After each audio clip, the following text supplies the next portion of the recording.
Amen. Shabbat shalom. Y'all excited? It sounds like it. Amen. It was funny because I knew the direction he was headed and the direction John's been. I was like, I'm just going to go. I'm going to look at the Torah portion because that's what I normally do. That's what I normally teach on. I'm going to be good.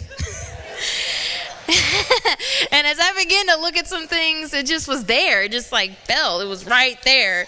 And so I told him, I was like, well, I know you told me there's a few subjects I can't touch.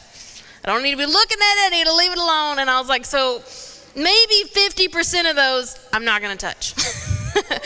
But then there's some others that it's just there. Amen. I don't know about you, but I'm excited because it seems as if Yahweh's beginning to reveal some things just for such a time as this to empower his people. Amen. How many of you realize that Yeshua, when he called forth Lazarus from the grave, he calls him forth and he comes out, but how many of you realize it was the responsibility of the people around Lazarus to take the grave clothes off of him? Amen. And I believe that's where we're at. You've been called forth. You've been resurrected. You're alive. You've got some breath in you. Amen. But it's your responsibility to get the grave clothes off and quit walking around with them bound up, tied up, just that hanging off of you. Amen. He's got something better for his people, but it's your responsibility to get it. Amen. And I was excited because as I began to look at this week's Torah portion, we can look at it and think, well, that's for that generation. That's for then. It has nothing to do with us. And yet if it didn't have something to do with you and I, he would not have taken the time to record it, to preserve it, to make sure that in this day and age you had access to the exact same message if it was not as pertinent for you and I today as it was for the generation that first heard it. Amen? The title of this Torah portion is Eikev. And it's translated as on the heel of, because. And you'll find that it's taken from Deuteronomy chapter 7, verse 12 through chapter 11, verse 25. And it's picking up in the middle of Moshe's final speech to the children of Israel. And you'll never understand the significance of this until you begin to place yourself in their shoes and what's about to happen. This is the generation, not the one that's going to die off in the wilderness, not the one that's going to grumble and complain their way all through the 40 years of their traveling. This is the generation that's been raised up to go and take their inheritance, to go and take the land. So if you're a part of that generation that's going to grumble and complain your way through, then this isn't for you. But if you're part of the generation that expects to see the promises of Yahweh made manifest in your life, then these words are for you. Amen?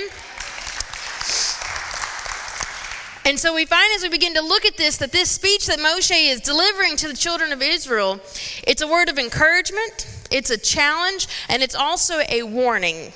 It's the last time Moshe is going to be able to impart some wisdom into this generation as they go in, and they're going to take these words, and this is going to be what now directs their steps and teaches them and instructs them as they enter to do what Yahweh's called them to do.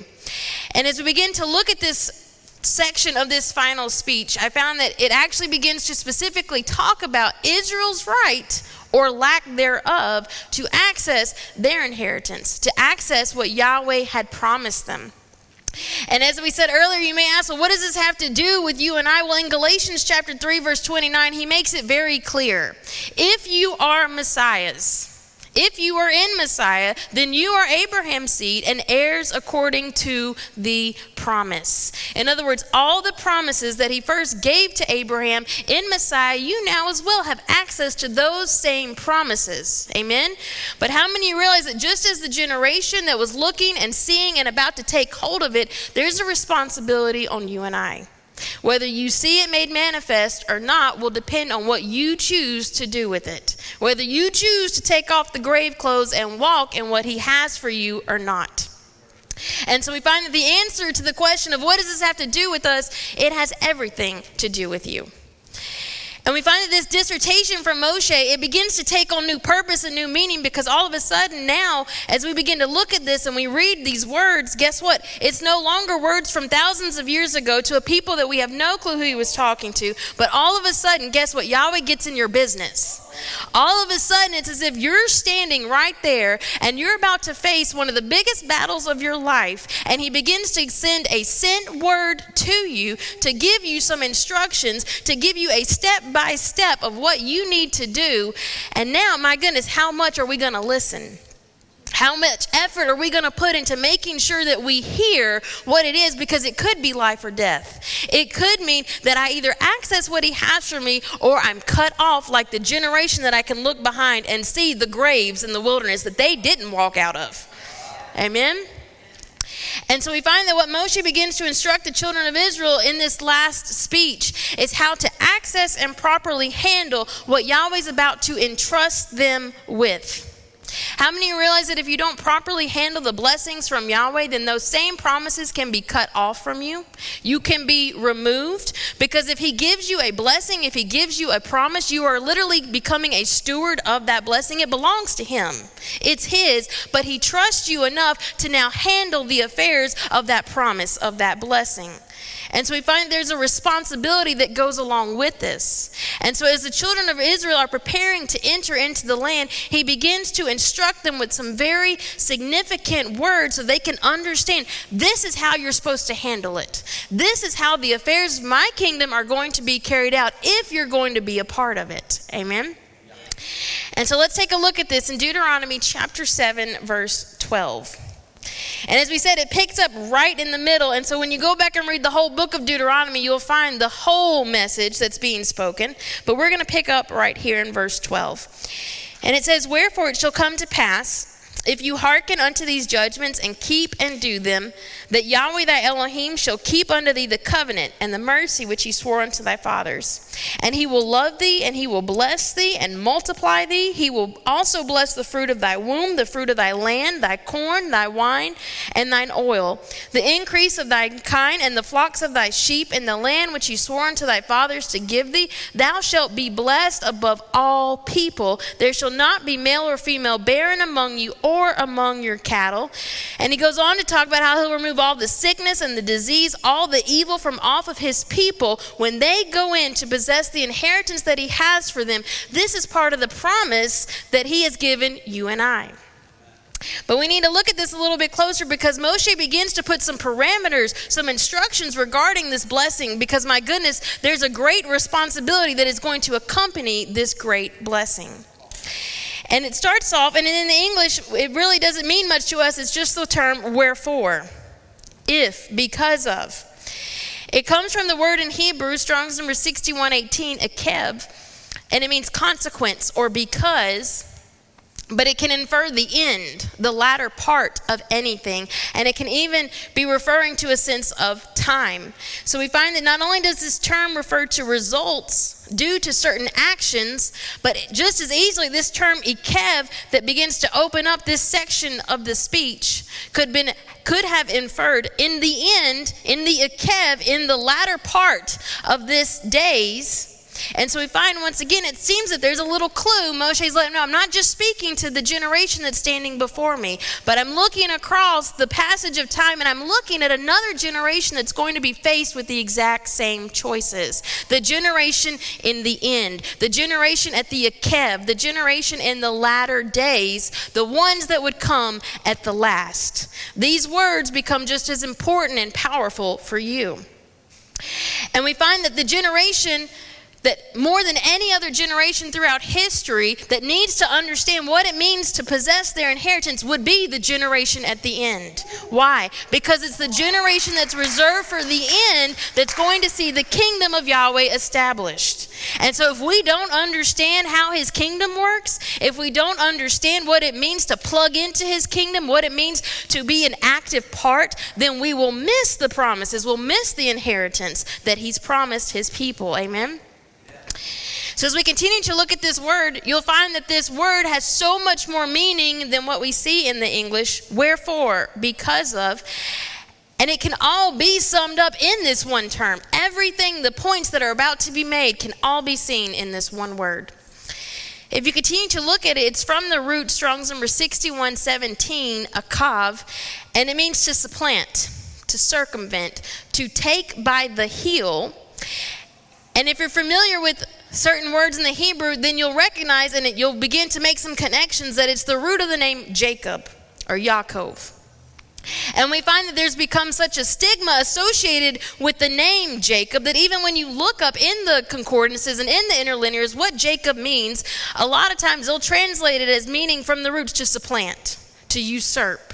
And this becomes the idea that's associated and cloaks Jacob. He's shaded with this idea of a supplanter because of his brother Esau's accusations. And yet that's not what this root means. The term Eikev can literally indicate one who follows on or at the heels, one who is following in the footsteps. In fact, cognate words mean the footprints, the footsteps. And so now when we begin to look at this generation that has come from the loins of Jacob, the house of Israel, he's beginning to redefine who they are. How many of you realize that that generation had an identity crisis? They've come out of Egypt. They were in slavery. They were in bondage. They had no clue how to operate and handle the affairs of the Father's kingdom. They had to go through 40 years of boot camp. They had to be taught and trained what it meant to handle the affairs of the kingdom, what it meant to minister to the tabernacle, to the presence of Yahweh, what it meant to dwell together in unity and function as a nation, because no longer did they have a taskmaster telling them everything they were supposed to do. Now they were responsible for making some of their own decisions. And so we find that what Moshe begins to do, he immediately begins to address their very identity, who they are. And we find that Jacob is not the supplanter, the usurper, but he's one that will follow at the heel. He's one that will follow in the footsteps, and I believe it's referring specifically to the footsteps that are laid out for us in the scriptures, in the Torah, the way of the righteous.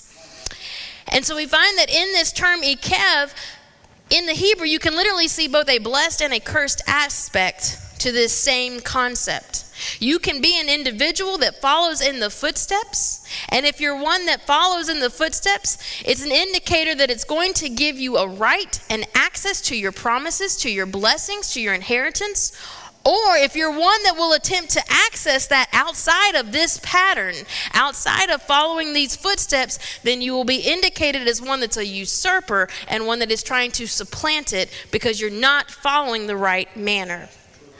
How many of you realize that the Messiah alludes to this because not only does he say that he is the door, he's the access point, he's where you enter, he also says that he's the way, and that anyone that chooses and attempts to get in some other way is a thief. They're a usurper. They're a supplanter. I'm fixing to hear.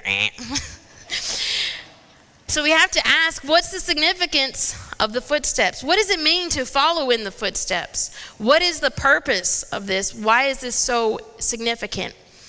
Well, in the Hebrew, the letter Kaf indicates the palm of the hand or the soles of the feet. And so whenever we begin to talk about this concept of footsteps, immediately understanding the power of the Hebrew language, we know that there's got to be a connection to that Kaf, palm of the hand, the sole of the feet. The Kaf is also symbolic of possession, ownership, authority, power, inheritance. And now we can understand why it was so significant when they're told in Deuteronomy 11:24 that every place where on the soles of your feet shall tread shall be yours. Why? Because you're Kaf. The soles of your feet have tread there, and everywhere you walk in the footsteps, that's your inheritance. That's why you're walking in power. That's why you're walking in authority. That's what gives you the right to have possession of this when you walk in these footsteps. And so now we can understand as we begin to backtrack and look at this, Jacob from birth was identified by this title, by this name. And we understand that names are powerful. From birth, Jacob is identified as the one that's going to walk in the footsteps, like Abraham did, like Isaac did. And because he walks in those footsteps, from his very beginning, when he was first formed in the womb, he was already identified. This is going to be the one that's going to possess the covenant and the inheritance and the promises, because he's the one that's going to follow in the path. He's the one that's going to walk in the footsteps. Amen? In Psalm 119, we're told that his word is a lamp unto our feet and a light unto our path. All of this goes together and continues to build and to connect this. It was interesting to me that when you begin to look at this term in the Hebrew, Eikev, which is the title of the portion, not only does it indicate one that's walking in the footsteps, one that is having access now to this inheritance, to these promises, to these blessings, but how many of you realize it can also have a military tone to it? This same term can indicate and describe the extreme rear of an army that's coming and sweeping forward. So if you're an individual that's walking in the footsteps, it doesn't mean that you're just prancing along on the path and everything's just great and everything's hunky-dory and life's just great. There's no issues, no problems, but it indicates that you are literally marching in these footsteps that have been laid out for you as an army that is representing the king to take possession of what rightfully belongs to him. Amen? And so we have to ask, could this one word then be revealing more than meets the eye? And I believe it does. Eikev speaks beyond those who are standing there, and it begins to infer that these words are for those at the end, the generation who would come last. This is a message, this is a word for those that would come at the end who would need some instructions and some direction of how to handle the task that they're being presented with. And it's a group of people that are going to be identified as those who are willing to walk in the footsteps. Those who are willing to walk in the footsteps of righteousness that are laid out by the Torah. And when the people begin to do that, when the people begin to walk in the footsteps of righteousness, as you do that, it's as if you're now beginning to assert your claim and your right to access the same covenantal promises that were given to Abraham, to Isaac, and to Jacob. It is literally a title deed to your inheritance, to your promises, to your blessings by the way you walk it out. But how many of you realize that the moment you begin to assert your claim, the moment you begin to say, Yahweh made a promise to me that the enemy's going to do everything he can in his power to attempt that promise from being cut off. We see it again and again and again. He will not rest until he can attempt to wear you out. And along with that, there's going to be accusations. Usurper, supplanter, that's not yours. Yahweh didn't make that promise you heard wrong. And yet we find that the name Eikev literally indicates that as these accusations are being spoken forth, it's the lifestyle of the individuals that's going to declare, no, I have a right. No, I have a claim. And this is proof that he made this promise because I'm following in the footsteps that he has already walked before me. Amen? And so we have to then look and continue here that as we look at these promises, it seems as if they're directly connected with keeping the judgments. Because the statement here in Deuteronomy 7 verse 12, it's wherefore it shall come to pass if you hearken to these judgments. If you keep these statutes, if you hearken to these judgments which I command you this day, then it seems that there's something that's released. This becomes the key that turns and unlocks something to allow you access to these blessings, to these promises. Why? Well, let's look at the word judgments in Hebrew. It's Strong's number 4941. It's the term mishpat, and it means judgment, justice, ordinance. And it's used to describe a legal decision or judgment that's rendered. And it's usually attributed to a judgment that's given by Yahweh to be followed by the people. And so we find it's these decisions, these ordinances that have been set into place that the Torah is replete with that teach you and tell you, this is what I've decided. This is the manner that you're to live. This is the manner that you're to operate in. And as we continue to look at this term mishpat, it can also describe a legal claim or control in a situation and ensuring that individuals are given their rights, literally an individual making sure they're given what they're due. And so we find that not only are these ordinances what we are to live by, but the moment you begin to live by these ordinances, the moment you begin to implement the mishpatim, the instructions, the rules, the ordinances, the justice of Yahweh in your life, immediately what happens is that now you have a legal claim. You have a right to the blessings. It becomes the framework of what will allow those blessings and those promises to be released in your life and in your home. Amen?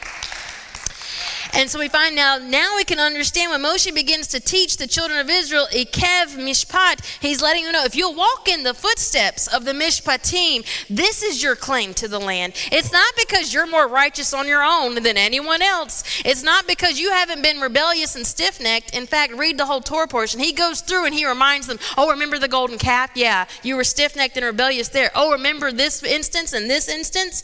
He goes through the long list. It's not because of what you've done that you're going to gain access to this, but I've built a framework. I've built these ordinances in place so that if you'll follow these, if you'll walk this way, if you'll walk this out, that's your claim. That's your promise. That's what gives you access. Amen? And as I was looking at this, the word mishpat, here he goes. In Exodus 28:15, it was interesting to me because there's a particular garment of the high priest that is referred to with the title mishpat. It was the breastplate. It was known as the Choshen Mishpat, the breastplate of judgment that was worn by the high priest. And I'm not going to go into all the details because I know there's one coming. But we're just going to touch on the idea of what this breastplate of judgment, what it meant, what it represented, and how this is relevant to what we're looking at here. We understand that it was the garment of guidance. It was one of the purposes of the breastplate was to invoke divine direction. When Israel was confronted with a weighty dilemma, it dealt with the ability to receive answers. And so this particular garment of the high priest indicated that in the midst of turmoil, in the midst of something where you couldn't figure out what decision to make, which way to go, right or left, and you had no clue, that this was a garment that would literally become a vessel that would allow an answer to be released into the camp of Israel. And so now you can understand when he begins to teach Israel, this is the way, walk in it. He's already letting them know, by the way, whenever you're going to be faced with a dilemma that you can't understand, whenever you're going to be faced with a decision that you don't know what is the right decision to make, I've already entrusted you with something that's going to give you the ability to make the right choice, to get a divine answer from the throne when you need it. Amen? And as I was looking at this, the numerical value of Choshen, breastplate, it's 358, and David did touch on this last week, but we took it a little different direction. It's the same value as the phrase Nakah Regalim, which literally means smitten of the feet, to be lame. And so when he begins to talk about these mishpatim, he's literally reminding them, I believe, the Choshen mishpat, the breastplate of judgment, is there to ensure that whenever Israel is faced with these weighty dilemmas, with these problems that they are sure to come across, and they need an answer, he's letting them know, you're never going to be made lame. You're never going to be at the point where you can't walk in these footsteps of what I've told you to do, because I'm already placing within your midst the ability to get the answer when you need it, and my people will not be crippled. Amen? So I believe as we continue to look at this, that there's also clues that not only did Israel in the wilderness have this ability to get these answers, to hear this sent word from Yahweh and have that connection, but guess what? I believe he's promised to restore this ability in the end days for this Eikev generation again. How many of you realize that the ability to get a specific answer, to have detailed instructions and directions straight from the throne of Yah might be important in the midst of Jacob's trouble, might be important when the enemy is doing everything he can to cut off the people of Yahweh, and to be able to hear, no, go here. There's a safe place. There's a place of protection. There's a hedge here. Move here. Do this. Do that. It would be significant to be able to hear in that manner. And that is what the breastplate was a vessel of. It was literally a conduit. It allowed that to flow in Israel.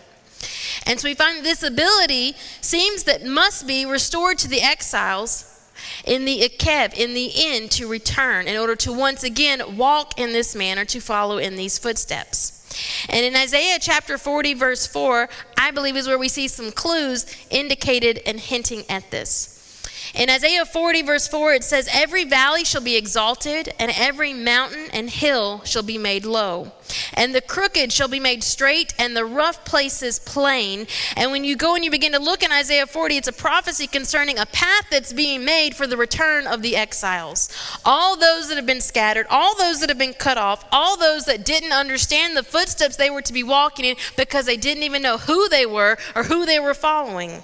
And yet he makes a promise, there's going to be a pathway. These footsteps are going to emerge again. You're going to see these footsteps, and you're going to be given an opportunity to walk in them. And here in Isaiah 40, he makes this statement on the end of this verse that the crooked shall be made straight and the rough places plain. Well, in the Hebrew, we have it highlighted in red. That last part of this verse is Eikev, le mishor, vehar kasim levika. And even when you look at it in the transliterated Hebrew, at first you really won't see something that's taking place in the actual Hebrew letters. Because the first word in the red is Eikev, which, by the way, the root of this Torah portion, there it is again, that word meaning to walk in the footprints, the heel, to come at the end. But the very last word happens to be a mirror image of that same word. So we have the word crooked, Eikev, footprinted. It's from the same root as Eikev, the root of the name Jacob. But on the end, this word for plain, that the rough places will be made plain, in Hebrew, it's the word bika. And it's the mirror image of Eikev. And so there in the Hebrew, you see this mirror image, this term that's dealing with the footprints. And these footprints seem to be pointing to what's in the middle. There's two words in the Hebrew in this verse, in between this mirror image of the Eikev, the footprints. And in between these footsteps, mirroring on either end, we have the phrase, le mishor vehar kasim. Le mishor, made straight, is how it's translated in English, and vehar kasim, and the rough places. And when we look at it from the English, we'll think, yeah, well, he's making a path. It's got to be easy to walk on. He's making it straight. He's making it plain. All the rough places, because he's going to make it really easy and simple for us because we can't handle nothing too difficult. It's got to be straight and plain and easy. But that's not what it says in the Hebrew. The word straight here, it's Strong's number 4334, mishor, and it means level or uprightness, but it's from the root word yashar. To be right, to be straight, lawful, upright. It's the root of the name Israel. And when I saw that instant, like, oh my goodness, here we're talking about Jacob, Eikev, and yet here in Isaiah, there's also reference to when Jacob is transformed into Yisrael, the one that stands upright because he walked in the footsteps and followed at the heel of Messiah. Amen? In fact, here it's translated or conjugated as mishor. It has the mem prefix put on the front. And the mem prefix on the front of a word can literally mean from or out of. It means a womb. It indicates something that's being born. In other words, when the exiles begin to walk in the Eikev, when the exiles begin to walk in the footsteps that are laid out for them, from or out of this, Israel will be born. Those who stand upright. Amen. But what about that term, rough places? Rough places is Strong's number 7406, rekes, and it means roughness, bound up. But the interesting thing is that it's found only here in Isaiah. It's found nowhere else. And so whenever I saw, I'm like, wait a minute, what's going on here? It's from the root word, Strong's number 7405, rekas, which means to bind. And it's found only twice. In Exodus 28:28 and in 39:21. And it just so happens that it means and refers to how the breastplate is bound by rings to the ephod. How the breastplate is attached to the garments of that high priest. And so when I saw this, I was like, wait a minute, there's something way more than meets the eye that's taking place here, that Isaiah is speaking forth prophetically to that generation at the end of what they're going to experience. And so we have to ask, what does all this mean?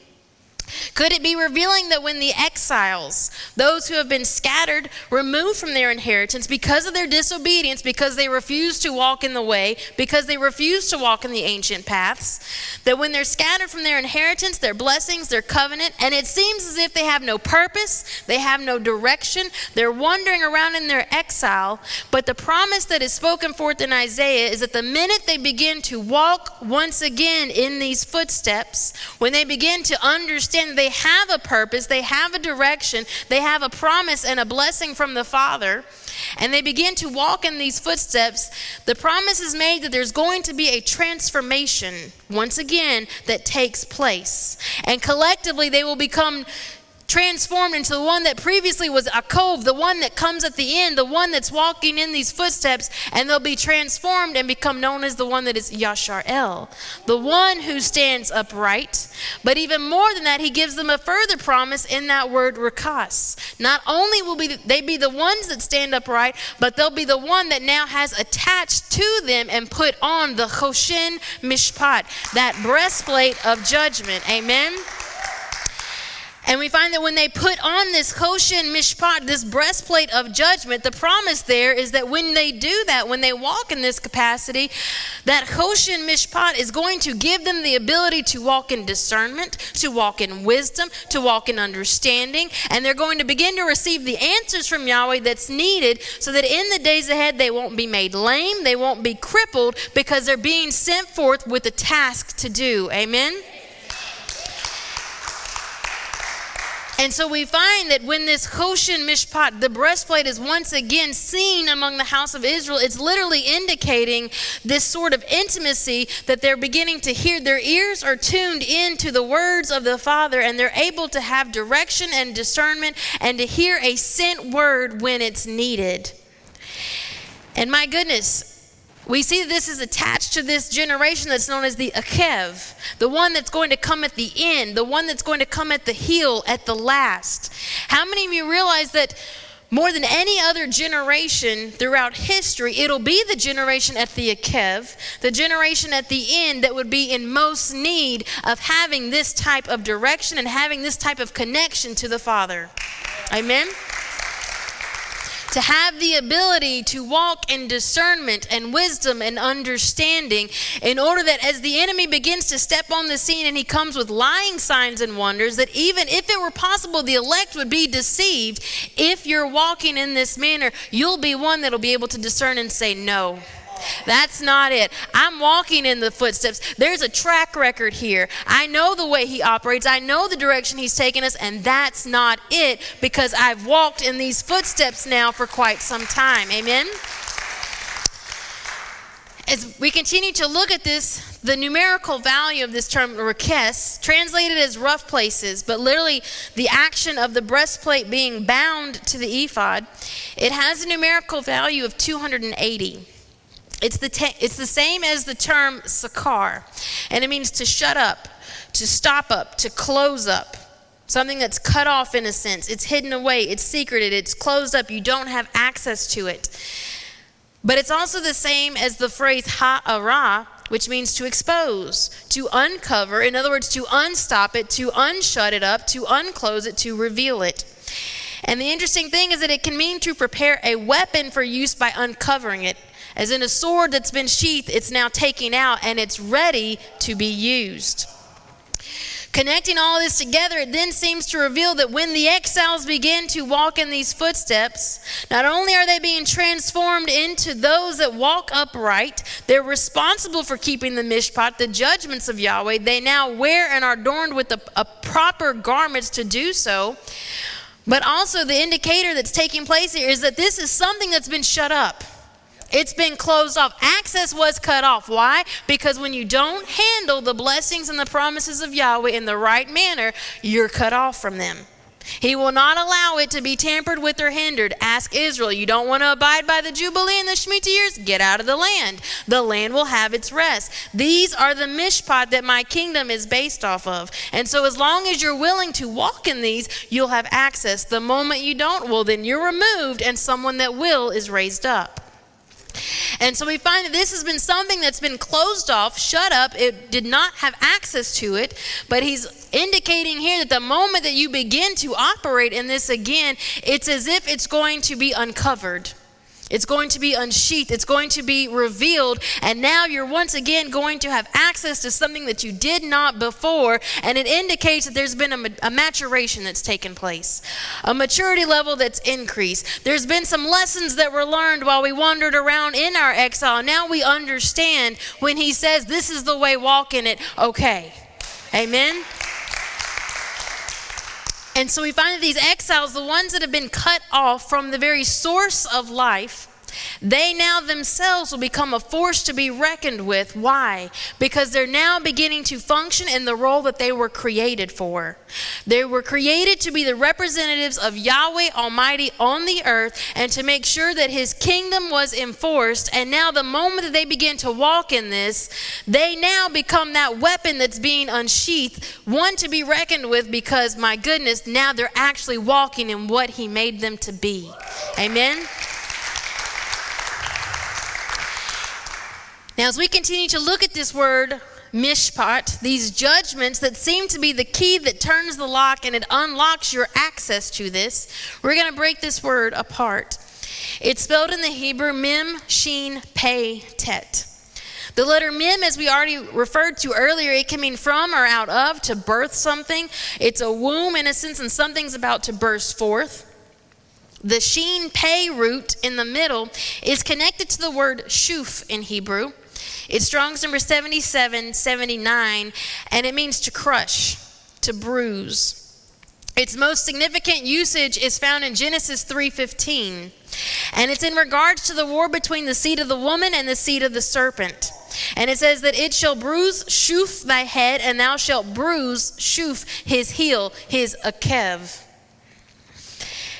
Followed on the heels of this is the letter tet.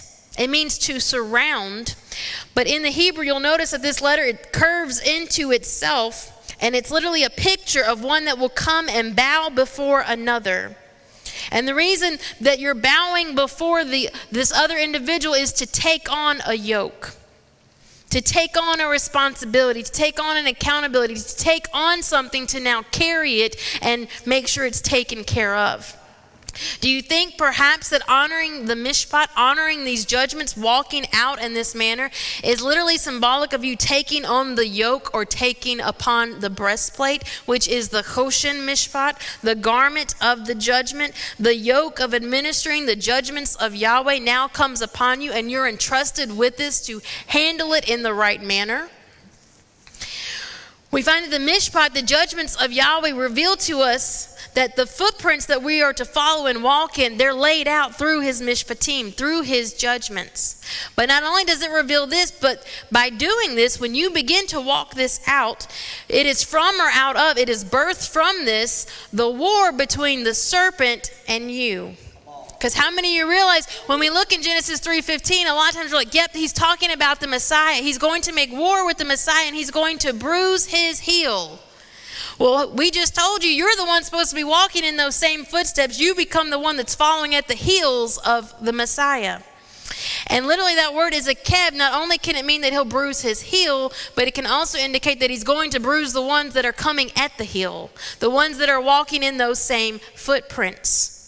And so we find that as we look here in Genesis 3, not only is this a prophetical declaration regarding the struggle between the two seed lines, between the serpent who will constantly war against the Messiah and his kingdom, but guess what? He's also going to make war against those that are going to follow in those same footsteps, those that will walk in the Eikev of the Mashiach.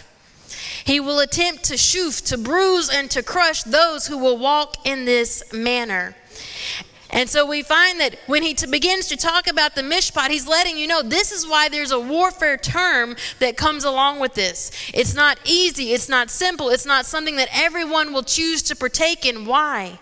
Because the moment you walk this out, here comes the enemy whose very responsibility and job is to make war against you because you're walking in those same footsteps. And so it takes on a warrior type mentality to walk this out. You are going to be an individual that's going to deal with the enemies of the kingdom of Yahweh. And guess what? You're charged with making them his footstool. Amen? You'll make the enemies of his kingdom his footstool. The Eikev generation, those that will follow in the heels regardless of the cost and understand the risk that comes with it. As we look at this, it gives new meaning then to Isaiah chapter 30, verse 21. It says, "And thine ears shall hear a word behind thee, saying, This is the way, walk ye in it." When you turn to the right hand and when you turn to the left, it's about having this direction and hearing the word of Yahweh to know exactly which step you should take next. Because each step, there can be dangerous things that are taking place, but he'll just take you and guide you right on through. This is the way, walk in it. Amen? The word for way, it's Strong's number 1870, direct, and it means path, journey, or way, but it comes from the root word darak, and it means to tread, to bend, to lead, to march, to trample. In fact, cognate languages, you'll find that this term begins to imitate the sound of the feet when forcefully put on the ground, especially when breaking anything by trampling it. So when he tells you to walk in the way, he's not just telling you it's a pleasant stroll. Just walk in this way. It's a nice little garden path that I'm going to lead you down, and you're going to smell the flowers, and it's just going to be this lovely time. No, when he tells you you're going to walk in the way, he's telling you you're going to walk as a military march, and as you walk in the way, you are going to trample everything under your feet that would exalt itself against the kingdom of Yahweh, and you're going to break the chains that the enemy has tried to put on his people. Amen? In fact, this term direct or path, if you break it apart, is dalet resh kaf in the Hebrew. Dalet resh means generation, door. Attached to it is the suffix kaf. Remember, kaf represents the footsteps, the inheritance, power, possession, and authority. So when you see this term direct, the way, and you're told to learn to walk in the way, he's literally letting you know that, by the way, the generation, the door, the generation that learns to walk in the way is going to be the same generation that's going to walk in power, authority, that's going to possess their rightful inheritance and their promises from Yahweh. This is the way, walk in it. If you do, this is your inheritance, this is your promise, this becomes your claim where you're asserting, that's mine because he promised it for me, and I'm to be a steward over and handle it in the right manner because ultimately it belongs to him, not me. So I'm going to do everything in my power to ensure that the mishpat, the ordinances that he has put into place, is what is ruling his house. Amen? And we find here that the way is directly, again, connected to the mishpat. But it's interesting because not only do these mishpat, these mishpatim, these ordinances, these judgments of Yahweh, not only is it indicating that an individual that walks in this is one that honors and keeps the judgments of Yahweh, but it's also indicating, I believe, that that individual that chooses to walk in this manner becomes one who in turn is now able to make decisions and judgments based off of that same Torah and enforce them in their own lives and in their home. They become a mature individual that understands and can now make just judgments. Amen? And it's quite interesting because when you look at this term, it doesn't just mean that this was an intellectual individual that was able to make a judgment and then someone else came and enforced it. The term mishpat and the way it's used, it indicated not only were you going to make this decision and make this judgment, but it was also your responsibility to see that it was enforced.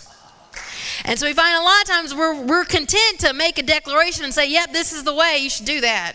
But we're very hesitant, oh, wait a minute, I actually got to enforce this? I have to ensure that this is carried out. Well, now we're talking about something a little bit different because now I have to put forth a little bit more effort. Now I have to ensure, now I become more invested in this.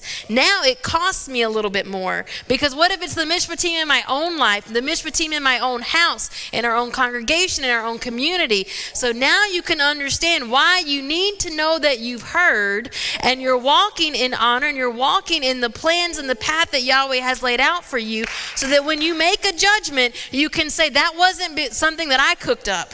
That wasn't something that was based off a personal opinion. That was something that was based off the laws of Yahweh's kingdom, his mishpatim, and I'm here to enforce it. Amen? We find that the first reference of this term mishpat is in Genesis 18:19, and it says, "For I know him, that he will command his children and his household after him, that they shall keep the way," direct, "of Yahweh, to do justice and judgment," mishpat, "that Yahweh may bring upon Abraham that which he hath spoken of him." Yahweh was speaking regarding Abraham, that he knew Abraham's footsteps, he knew Abraham's lifestyle, he knew that Abraham could be trusted to not only do the mishpatim himself, but he would teach his household and his children, and he would ensure that it was going to be passed down from generation to generation. He would keep the way. He would walk in the footsteps. He would do justice and judgment. And because of that, Yahweh makes a promise. Because he does that, I can do everything that I've promised for him. I can have everything come to pass in his life because he is faithful. Amen? So we find that Abraham and his household, they're charged, they're responsible. This is what you're entrusted with. Why? Because if you're in Messiah, then you're Abraham's seed, you're heirs to the same promise. If you're heirs to the same promise, you're also heirs to the same responsibility. You don't get the promises and the blessings without the accountability and the responsibility. And so we find that when we're told you're heirs to this covenant, to this promise, you also are now charged and responsible for ensuring that justice and judgment are carried out. In other words, you're responsible for ensuring that individuals receive what they are due. In other words, whether that means with dealing with enemies in the kingdom, or ensuring that each individual receives their rightful portion or their inheritance. And it was interesting because I'm reminded when the manna was poured out, whose responsibility was it to go and get their portion for the day? Was it Moshe's responsibility to go and gather everything for the entire camp, hand it over, grind it up, cook it for them, give it to them, here you go, now eat? No, Yahweh's like, no. You're going to go gather. It's your responsibility. You get to go get your portion. And guess what? If you don't gather it, you don't eat.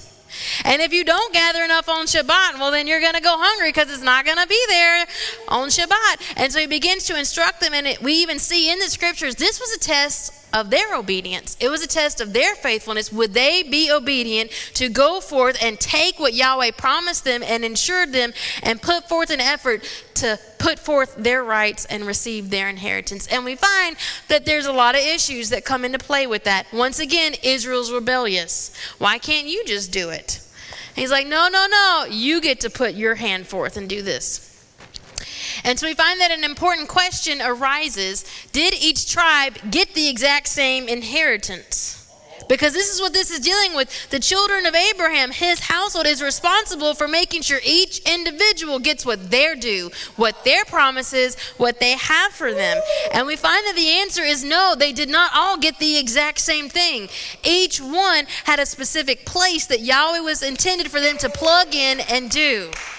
How many of you realize that the majority of the time in the believing community will look at certain individuals, their gifts, their talents. Man, I wish I could play the guitar like that worship team. Man, I wish I could worship like that. Man, I wish I could teach like that individual. Man, I wish I could pray like Matthew. And yet he's beginning to show you that may not be your rightful inheritance. That was his. Now go get yours. Amen? And yet, how many of you realize that if I'm so focused on someone else's, I'm not even worried about mine or getting mine? And so we find that Abraham's children, his household, is responsible for making sure each individual understands you should be plugging in where Yahweh has you to plug in, not where you think you should plug in, but where his footsteps say this is where you're to be plugged in. Amen? And now you can understand why Abraham and those that would walk in this would need the mishpatim. They would need to hear the voice of Yahweh. They would need to walk in wisdom and discernment, because if you weren't walking in wisdom and discernment and you begin to say, this is how this house is going to run, you may have some issues enforcing it. And so we find that the individual would need to know, no, this is a direct word from Yahweh. This is what he has for you, and this is your responsibility to do it. This is how his kingdom and his house is to be properly administered and set up, the affairs of his kingdom. Amen? Because remember, every blessing comes with the responsibility. Being taught to walk in the mishpat is what will prepare you for the blessings he has in store for you. And we find that as the children of Abraham, as the ones that should be mature in this, because I know Abraham, he's going to teach his house. He's going to teach his children after him. They will keep the way. They will understand the responsibility.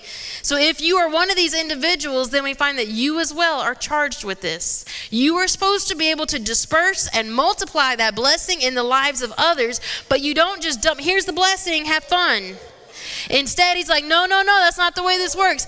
Here's how you handle it. Here's the teachings and instructions. Here, I'm going to train you and teach you. This is how you properly handle it. And now, when you're mature and you know how to handle this, now, here's your inheritance. Here's your portion. Why? Because you put forth the effort to go and get it. Amen? This is what it means for Abraham's household to keep the mishpatim, to be one that would teach his household and his children. This is why Abraham was trusted with the significant promise that he was given, because he was willing to put forth the effort. Amen? Now this phrase, keep the way, we see it here in Genesis 18. Abraham will keep the way. Shamar derek is the phrase in Hebrew. It's seen numerous times throughout the scriptures. Guess what? Jacob is also identified with this phrase, keeping the way. In Genesis 28, 20 and 21, it says, and Jacob vowed a vow saying, if Elohim will be with me and will keep, shamar me in this way, direct, that I go, and will give me bread to eat and raiment to put on, so that I come again to my father's house in peace, then shall Yahweh be my Elohim. He was identifying, if I'm going to keep this way, you're going to have to help me keep this way. And as long as we're walking together, as long as there's another one in the fire with you, then these footsteps, no matter where it leads, you're going to be capable of keeping the way. Jacob understood, I can't do it on my own. If I'm left to my own devices, I'll be that supplanter. I'll be that usurper. But when you come in and you begin to keep me in this way, now I'm one that's following at the heels. Now I've got the pattern. Now I can understand the way and walk in it. Amen? The first time we see this phrase, shamar derek, keep the way. And by the way, the first time you see a statement or a phrase or a word, it begins to set the precedent. From here on out, there's a connection. This becomes the foundation of what it means to keep the way, shamar derek. It's seen in Genesis chapter 3, verse 24. So he drove out the man, and he placed at the east of the Garden of Eden cherubims and a flaming sword which turned every way to keep the way. To shamar derek, to keep the way of the tree of life. And so when we see this statement, and this is Yahweh himself that makes this statement regarding Abraham, I know that Abraham will shamar derek. He will keep the way. It was directly connecting us back here to Genesis chapter 3. Abraham was being identified as one who was capable and trustworthy enough to guard the way to the tree of life. Adam failed to do that. He did not guard the way. Guess what? You don't guard the inheritance. You don't guard the promises. You're removed and someone else is placed there that will. The cherubim's placed there to guard the way because Adam didn't. And then here we find generations later, Abraham rises up and he said, this one will guard the way. This one will understand the responsibility. He'll guard the way to the tree of life. Well, we understand that the tree of life was symbolic of not only the Torah, the word of Yahweh, but Messiah himself who would give life once again. And so we find that when he says this statement regarding Abraham, not only is Abraham one that will guard the Torah, the word of Yahweh, but Abraham becomes an individual that paves the way for the Messiah to come because he guards the way. He prepares the path for the Messiah. And it's through Abraham's line that the tree of life is made manifest. And so we find that this is what is happening here in Deuteronomy with this generation that's about to enter the land. The same opportunities being extended. But even more so than this generation standing before Moshe physically is the generation that he begins to speak to across and through time, the generation that is the Eikev generation, the generation at the end, those who must also find and guard the way. How many of you realize you're charged with finding and guarding the way? You should be paving the way as well for the tree of life, the Etz Chaim, the Messiah himself, to be seen in the earth again and rule and reign. Are you one that's guarding the way? Are you one that makes straight the path for the King to come? Can he say of us like he did of Abraham, that one will guard the way, that one will shamar direct, they'll keep the way, they understand the responsibility associated with it. Amen. Further interesting connections are found here though, and I will issue a disclaimer. David touched on this last week. It was quite funny though, because whenever you study a lot and you do a lot and you've taught a lot, sometimes you really don't remember where you heard it from, or where, and it's like, yeah, that sounds familiar. I know this sounds familiar. And I went back and I was like, oh, that's because it was just last week. But I believe it's just as important, and it all goes hand in hand together. Amen. The gematria, or the numerical value of direct, is 224. It's the value of Mifkad. The Mifkad gate in Israel was the place of mustering. A census took place here. They counted heads. It was an appointed place. But it's also no accident that it was outside of the physical location of the Mifkad gate where the Messiah was executed, the same place where the sacrifice of the red heifer would take place, in order for the one that had been tainted by death, got the grave clothes on to be cleansed and be able to come back into the house. This same location is where this Mifkad gate was. And so we find that there's a connection between the direct to guard and keep the way, to follow the way, and the Mifkad gate. This location where the Messiah himself, the Etz Chaim, gives life. And so we find that to follow the way seems as if it leads you here. As you're following in these footsteps, where do you end up? You end up at the Mifkad gate. You end up at this specific location. It's the place where the Messiah, the promised seed of the woman, the one who Abraham was paving the way for, crushed the head of the serpent and restored power and authority. And when you arrive at the Mifkad gate, he's now entrusting you, put these garments on. Walk in this. Walk in the power and authority that I came to restore to you. And so when you begin to follow in his footsteps and you begin to follow the way, there's going to be a certain point as you follow this journey that now you're seeing, now you're accountable, now you're responsible, now you're mature enough to walk in this. And you'll find yourself at the Mifkad gate, the place of numbering, the polling place, the place of the census. And the reason you're here is because your head is now able to be counted as a soldier that's capable of going forth to war, to walk in the same footsteps. Amen?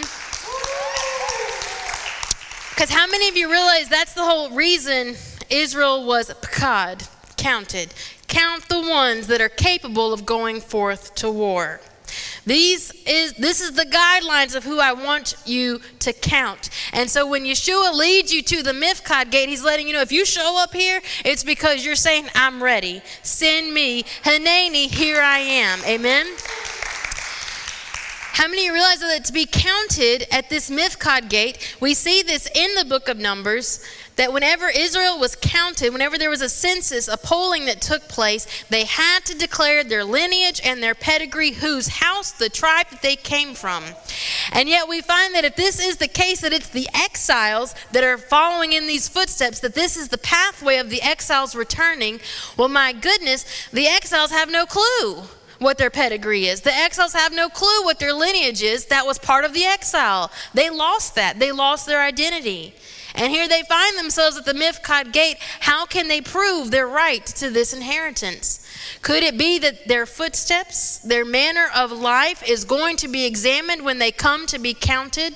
And if their manner, the way that they have lived, the way that they have walked, declares that in fact they do belong to this house, that will be their access now in. And we find that the Messiah himself, his footsteps lead him here. And so as the exiles return, their footsteps are being laid alongside those of the Messiah himself to see, did you walk in the way or not? And if they walked in the way, then they'll say, come in. Good and faithful servant, you can enter in. You walked in the way, and it declares and proves your pedigree, your lineage. It speaks it forth for you, and now you're able to be entrusted with the power and authority that belongs to the sons of the house. Amen? As we continue to look at this, the word mifkad comes from the root word pakad. Strong's number 6485, it means to attend to muster, to number, to visit, to care for. But it's interesting because it's the key word. Pakad was the key word that the children of Israel were to listen to while they were in Egypt. Joseph told them in Genesis 50 that Yahweh will surely visit you. The word surely visit was pakad. And they understood this is the key word, Israel. If you're listening, if you're paying attention, this is the word you're to listen to, because when you hear this statement made, it's going to be the indicator that the time of your deliverance has come. Your bondage is over. Amen. In Exodus chapter 3 and 13, Moshe arrives on the scene, and what does he say? Yahweh has come to surely visit you, pakad. And so when we're told that they're to go to the Mifkad gate, if you walk in the footsteps, if you're following in the way, and you arrive at this location, not only was it an indicator that now you're about to be entrusted with something, but it was also an indicator that here you just arrived for a divine appointment. Yahweh had come to surely visit you. It leads you to the place where you're to have an encounter with your deliverer, and you're to understand and know that the time of your bondage is over. The time of your exile is over. It's time to return and go forth and have the promises that he promised you. Amen? And so we find it's about a visitation, a divine appointment, being at the right place at the right time. And now you can understand why the serpent does everything in his power to to bruise and destroy and attack and trample on those that are going to follow in those footsteps, because he understands the moment these shackles get off their feet, the moment they're not in bondage anymore, the moment they understand the power and authority they were meant to walk in, he has no hope. He has no chance. Amen? And so we find that he's going to do everything he can to hinder you from walking in those footsteps. How many realize that you can do anything else and it's easy? No issues, no problems. The minute you say, as for me and my house, we're going to serve Yahweh, all hell breaks loose. Everything that can go wrong goes wrong. Everything that can hinder you from doing right will hinder you from doing right. And that's because he knows that if you can grasp a hold of this and you can get determined enough that nothing's going to stop you, that's it. No longer is he going to be able to attack you, but you'll be the one that's crushing his head. Amen? In fact, as I was looking at this, the value of the phrase shamar direct, those who guard the way, it has a numerical value of 764. Well, that's interesting because the 764th verse in the scriptures, and you can't make this up. I about fell out of my chair. I was like, oh my gosh. It's in Genesis 27:36, and it's Esau speaking. And he says, is not he rightly named Jacob? For he hath supplanted me these 2 times. He took away my birthright, and behold, now he takes away my blessing. And he said, hast thou not reserved a blessing for me? How many of you realize that when you begin to guard the way, when you walk in these footsteps, you are rightly named Yaakov? And it's not because of what the enemy has said, you're supplanting or you're usurping. It's because you're walking in the footsteps, and he understands when you walk in those footsteps, not only are you going to take away the birthright that he usurped, but you're going to take away the blessings as well that he usurped. Amen? And so we find that walking in these footsteps is what begins the process of unraveling the enemy's chokehold on your blessings, on your birthright. Because the blessings and the birthright belong to those who choose to fight for it, who choose to guard it, and who choose to honor the responsibilities that come with it. And so Esau, the enemy, the serpent, he understands that the moment Israel's willing to put forth the effort and take hold of that, my goodness, it's going to take away the birthright and the blessings and everything, the power and authority that he has usurped, and it's going to be restored in proper order to the one that was meant to wear it, the one that was meant to walk in it as a representative of the great king who it comes from. In Psalms chapter 37, verse 34, we're told, wait on Yahweh and keep his way. Shamar direct, and he shall exalt thee to inherit the land. When the wicked are cut off, you will see it, because you have kept the way. You have walked in my footsteps, and if you'll be obedient to do that, this is your promise. This is your inheritance. And the one that has constantly been chasing at you and been biting at you and attempting to attack you as you walk in the footsteps, they're going to be cut off. The chokehold is going to be broken. Amen. How many realize that this is the promise of Yahweh? In the midst of extreme devastation, when the enemy's going to do everything he can in his power to cripple the people, Yahweh has promised that's not the way this is going to happen. I'm going to empower my people. I'm going to give them a covering, a garment. I'm going to direct their steps, and they're going to be able to declare in the midst of extreme devastation never seen on this earth before. There's going to be those that are able to declare, Yahweh has pakad. Yahweh has surely visited his people once again. And the evidence is in the blessings and the promises being seen. Amen. Shabbat shalom.